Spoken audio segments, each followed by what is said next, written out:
if you know a bit about how the web works, you'll know that when you request a web page, you don't just get back a HTML file.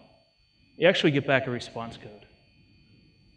200 means everything's okay. That's why most people don't know about these response codes, because you don't see the 200, you just see the web page show up. But sometimes you'll get a 404, and that's one code that most people know, because it's happened to them before. Maybe you'll get some other codes, 301, 307, 308, the page is moved. Maybe you'll get a 504 because you're getting a timeout. Maybe you'll get a 403 because you've gone to a page you're not supposed to, or a 407 if you've got a proxy problem. Maybe you'll get a 418 if you try to connect to a teapot. Yeah, true story. 418 is the response code if the server is actually a little teapot, which is a very odd thing. Why would they do this? Well, it makes more sense if we go and look at the date that the hypertext coffee pot protocol was published on. April 1st, 1998. It's an April Fool's Day joke. But in 2015, we have appliances like televisions, fridges, that can connect to the internet. So, is it an April Fool's Day joke, or was it prophecy?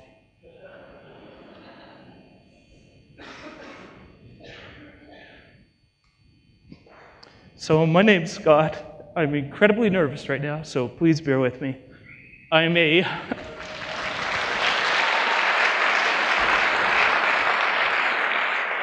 You're supposed to clap at the end. I'm a Canadian-Australian. I'm 3/4 Canadian, 1/4 Australian. You can do the math. I teach at Miller, which is part of Southwest Sydney Institute of TAFE. Anybody here from New South Wales TAFE? Go EBS, right? No, the New South Wales TAFE people love EBS. I'm a hacker, but I use that word kind of carefully. I'm not a hack into government systems type hacker. I'm kind of like hack things together quickly, and that's a lie. It's not quick. I need more duct tape type of hacker. I'm a, oh God, please don't make me show my code type hacker. It's 3 in the morning, and all my stuff doesn't work, and I've got to present this at 11. I'm that kind of hacker. I identify with the right side of the picture. I hacked together this presentation. I submitted for a 20-minute talk, and Michael sent me an email saying, hey, why don't you come down and be an invited speaker? And I thought he got the wrong email address, but I was, going to go for it. I presented this talk at MoodleMoot Japan, and that's why I'm really glad that Don was here today, because I met Don in Japan. I really loved MoodleMoot Japan. The good thing about presenting at MoodleMoot Japan, though, was they put me on at Sunday morning at 9 o'clock when there was all these other cool streams going on, so I had 6 or 7 people in the room. So I figured I'd just recycle the presentation. That's... recycling's good. I'm environmentally friendly. But yeah, so if this starts to go really bad, I'm just going to hide behind here for a while, just because I am nervous as heck. And you know what? It's already broken on me a few times today. So what's the Internet of Things? So the Internet of Things, if we check the dictionary, Huntley's Consolidated Dictionary, it's a noun, it's a thing connected to the internet, very useless definition. Sales type people, like Cisco type people these days, they're trying to promote the Internet of Everything because that sounds more professional. And they talk about it like smart cities, smart buildings, smart homes, all that stuff. You're going to walk through the door of your house, and your fridge will tell you you have kidney stones, and it will order the right thing, all this sort of stuff. So it's all in the future, so nobody really cares, right? And that's what I think of when I think of that sort of idea of the future. This whole meme of, why don't we have flying cars yet?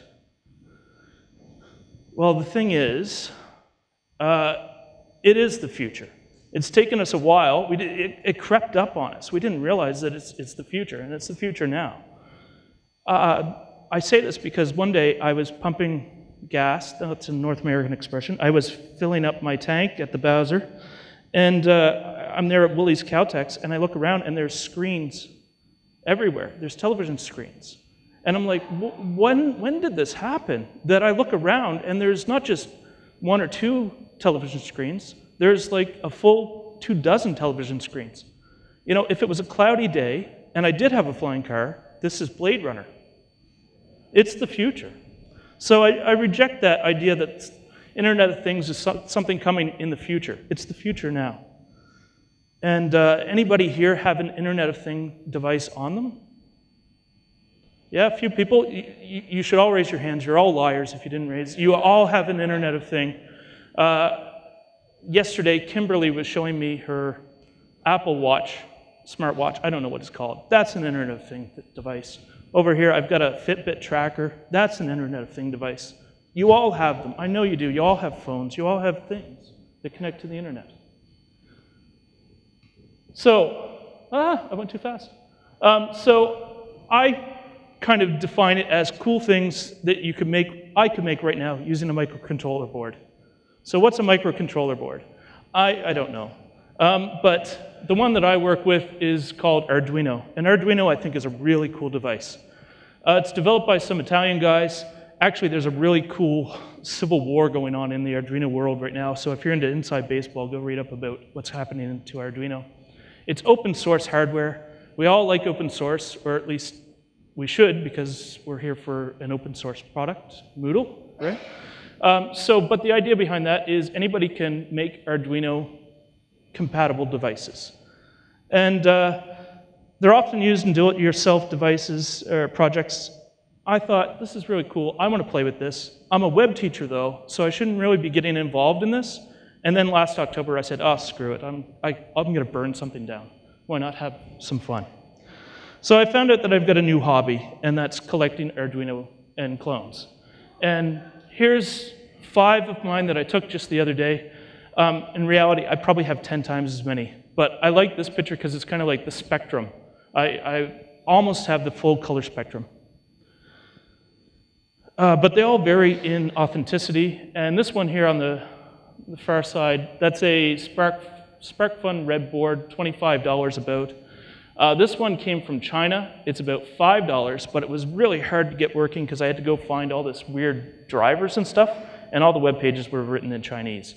So that was an interesting one, but the right price, that's a real Arduino made by the real Arduino people. And this one next to it is a knockoff. It's a fake.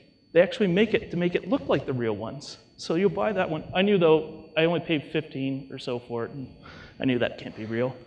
And this really cool one here is a Metro by Adafruit. I'm a big fan of Adafruit. So what kind of things can you do with an Arduino? All kinds of cool things. So let's build a countdown timer using cool retro Nixie tubes. And I'm actually going to try to do this today here for us.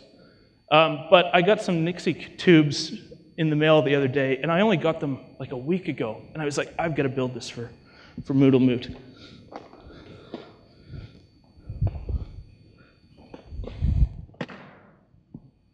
And I left them back in the hotel. Anyway, I just realized that now. Yeah, it's a really cool thing. I love this stuff because it looks like something out of Chernobyl, you know, like this old Russian sort of stuff. I'm really disappointed. I paid a lot for that. I can't believe I left that in the hotel. Doesn't matter. Moving on. So some other cool things you can make with your microcontroller board. Now, the problem with that is it wasn't actually connected to the internet. So let's take a look at something that actually is connected to the internet. And somebody asked me a question, does this come in purple? Because I had all the color spectrum, but I don't have purple. Well, it does come in purple, but purple is kind of a reserved color. And it's not like one of those boards. So this one here is a Lilypad Arduino, and it's designed for e-textiles. And you see how the holes are kind of bigger? That's because we can actually use conductive thread to sew our electronics. And I never thought sewing would be an electronic skill, but it totally is. And I totally love sewing electronic stuff. So I'm scared to admit that. But anyway, I want to show you something I built. And usually I actually put up the pretext of actually putting it on and everything, but today it was sort of already playing up. So I was like, I'm not going to do that. Let me try to turn on my camera here. Ah, fantastic. So on the front of it, that's the tie, and it's kind of not really showing up. So I'm just going to open it up here. Now, I actually put it all in with Velcro because I knew I wanted to actually tear it apart and demonstrate. And the reason why is probably because this thing is all playing up. But I've got two sides to it, and I've got some stuff lighted up here. Now, this is actually telling us, let's try to move the light away, because maybe that, it's playing up a little bit, but it's actually telling us the temperature. This one's not supposed to be on, but we have two green ones here. I don't think we can see the color quite right. Yeah. We have two green ones, so that's telling us it's 20-something. And then we have, oh, here, it's checking the temperature again. And how many is that? It's saying it's 25, and it kind of feels like 25 up here. So it's kind of maybe right. So this was all stuff that I sewed together, and I just want to show you, it's probably easier from the PowerPoint. Ah, I've lost my spot.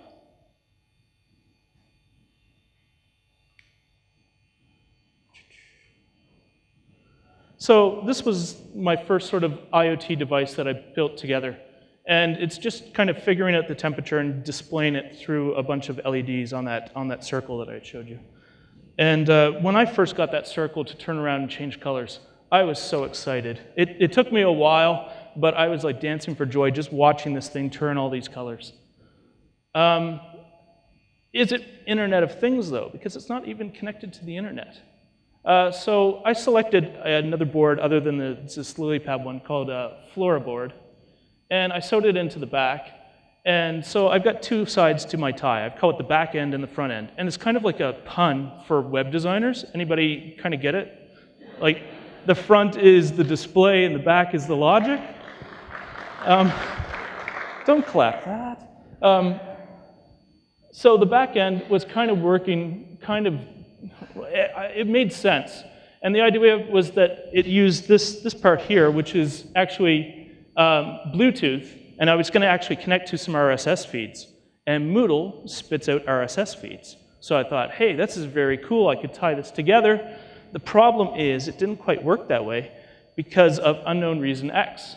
And I can't figure out really what unknown reason X is. I suspect those lights are taking up too much current, and that means the Bluetooth keeps turning off.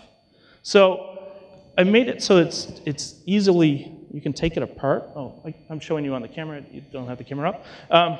You can easily take it apart so it's modular. So I was really smart to do that because I just decided if that back end wasn't working, why don't I just put in a new back end? And that's what I actually took to Japan. Now, I was a little bit nervous because I didn't actually have it connected to the internet, but I thought maybe it would be all fancy and dazzle people anyway. And then just before I went, I'll go through this really quick, but I had a real tragedy like 3 days before I flew out because my board actually broke, and that day was a really awful day. Last night was pretty awful too. Yeah. So I managed to sew one together in one night's time, and I had it working again, and that was a happy day. And it turned out I actually had the answer that I was looking for sitting in my toolbox all along. This board that I had purchased off of a Kickstarter or something like that actually has Bluetooth built in. It's got a thermometer built in, or a temperature sensor, built in. It's got all these wonderful things built into it. And I had it sitting there, and I was like trying to hack all these things together. So what I did was, when I came back to Sydney, I had another meetup. I wanted to demonstrate it, so I quickly swapped out, and the current back end that we have now is,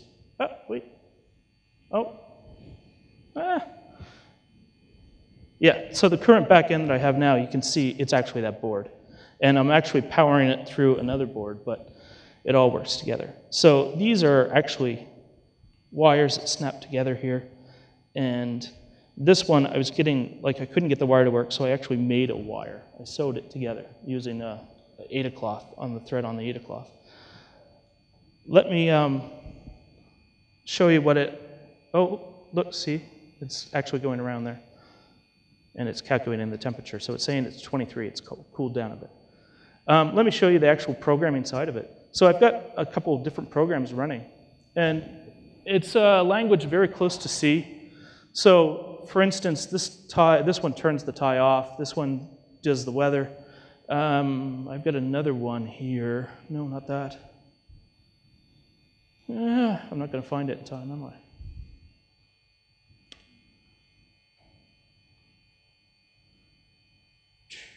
This one.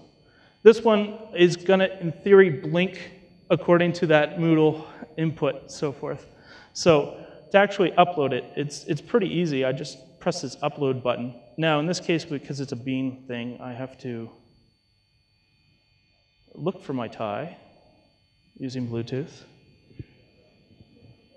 There it is. I'm actually going to connect to my tie. And I'm actually going to upload to the tie. So I'm going to program it.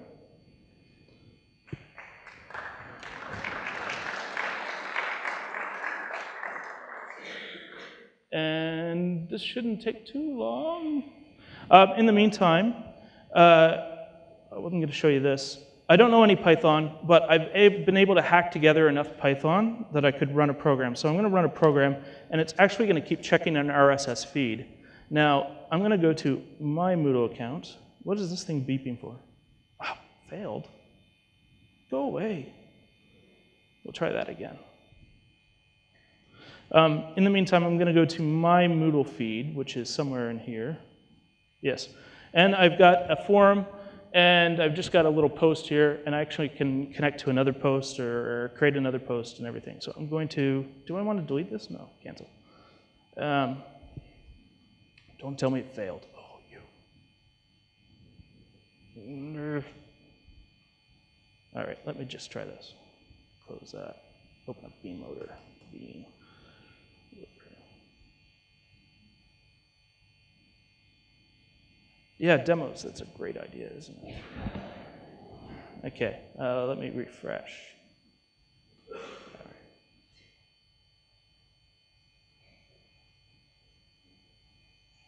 Okay, so this time we're going to, again, upload the program, upload it to the tie.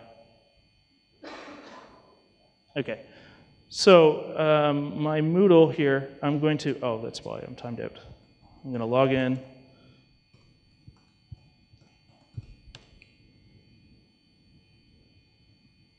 I'll probably get the password wrong, but that's okay. No. So I'm going to reply to one of my replies. You can see I'm very creative with my replies. I just, you know. Yes, so we are testing tests. Yes, okay, that's fine. Post that to my forum. Successful, yes. I'm running the Python script. Yes, connect, Python. So what should be happening is the Python script will actually check the RSS feed, and it should come up with, oh, it's not going to unless I do this. Serial device, yes. So what it should be doing is it should be checking the feed to see if there's any new posts. And if there's a new one, it's going to flash it up. I think that just because I'm conscious of the time, I might actually fake it.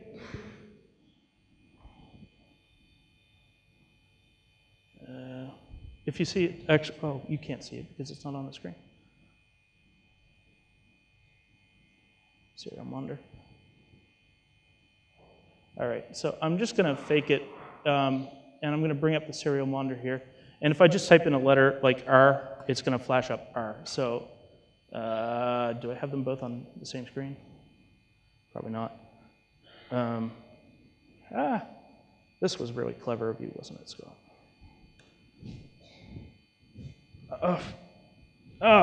Doesn't matter. It's all falling apart on me. Let me just go back to the presentation. You can come see me later on in the day. Maybe I'll have it working by then. The point of this isn't the tie, it isn't these toys. And I can bring out all kinds of toys and show you all the things. I'm still doing fine for time. I'll bring out some of the toys. But the point of what I wanted to do today was to sort of get us thinking in terms of how can we use these devices and how can we change the way we do e-learning with them. So I want to show you something that I think is a really cool idea that I have no idea how to put into Moodle. And I've come today not for you guys to ask me questions, I almost want to ask you questions. How do I do these things? And what are we going to do? How are we going to build this together? How are we going to incorporate Internet of Things into the way we teach e-learning, teach our classes? So anyway, I want to show you these things.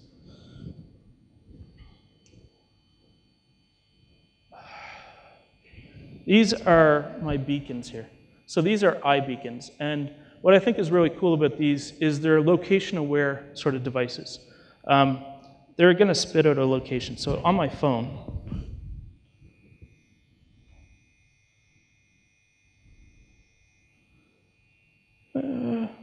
where is it?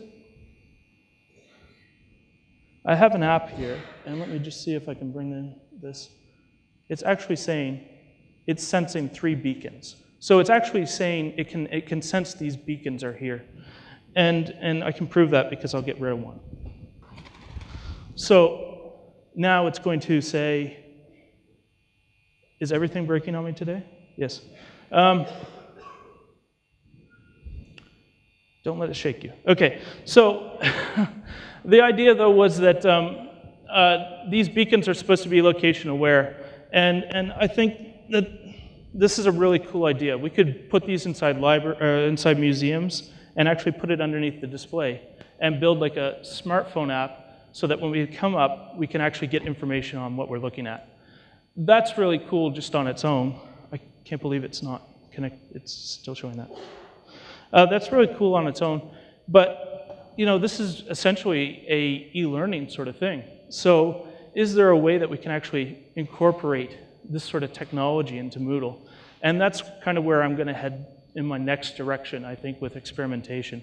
I have an idea of how to do this, build a smart tour based around iBeacons with another CMS. But I really think that essentially this is a learning opportunity.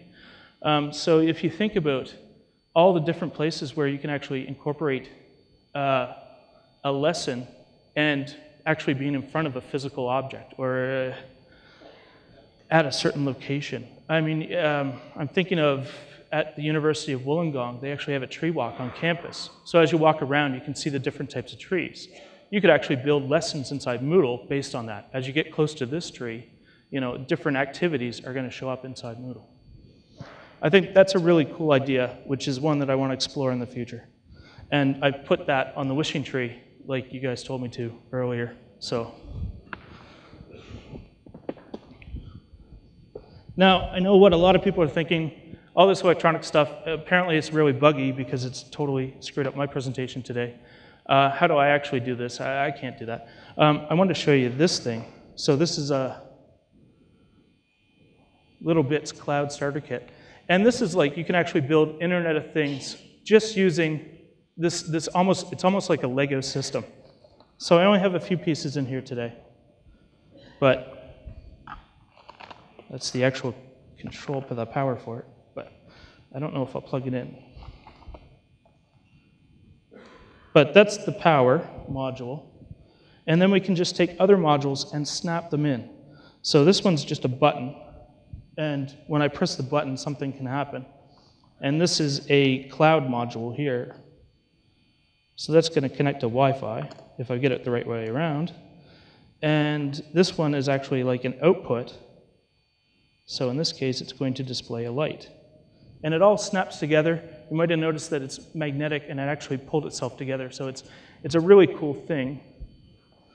And I'm just conscious of the time. I don't think I'm going to have time to turn it on. But what I love about this is it actually connects to another idea. They actually have an IFT recipe. So IFT, I think, is kind of one of the missing pieces in the Internet of Things, in that it actually ties together all these sort of little devices and stuff that you buy online. And some of you probably already have some of these channels, you just don't know it. So inside this, there's all these ways that we can actually take our Android phones or our iPhones and actually connect them up to things And the way it works, I'll build a recipe. I'll show you the little bits one here. They have actually pre-built into it a bunch of recipes. Connect, hello? So you can actually do something like, if you press the button, it will send a message out, it will send an email, it will send a tweet. It can do all these sort of things, or you can actually use it for input as well. So there's two parts to if. There's a trigger and there's an action. So a trigger can direct an action to do something. So again, if we look at Moodle, we know that Moodle has a RSS feed, and up here at the top, if we search, we can actually take a look at the RSS feed. So we can actually say, if we receive, inside the triggers, if there's a new feed item, then we can make it do something. So we can make it send a tweet. We can make it put a file into Dropbox. We can make it show up. We can make it actually blink this light if there's a message on our Moodle RSS feed. So I really like this, this site because I think it ties everything together. In fact, I was talking about this earlier with Rochelle from Core Learning, and I said, you know, you guys should use this to actually do some of your archiving of tweets and stuff, because I know she's a big-time Twitterer, whatever that is. And inside here, there's actually a Twitter feed a Twitter channel, if I can find it. So you can actually take your tweets and you can actually back them up to something. And currently, Moodle, really the only way we can interact with it is just using the RSS feed on the out. But I know that Moodle actually has an API, and I think that in the future, maybe this is another direction we could go, where we could actually trigger something to happen based upon an if recipe. There's probably a few problems with that. This is another, let me scroll over. This is another little thing here. Now this is, you probably get those spam all the time about, you know, buy these tags and you can make your beep and everything like that. I actually bought one. You're not supposed to do that, but the cool thing about it is it will actually do the temperature and everything like that too. So I think this one's going to be a quick one to set up, so. Let me just plug it in.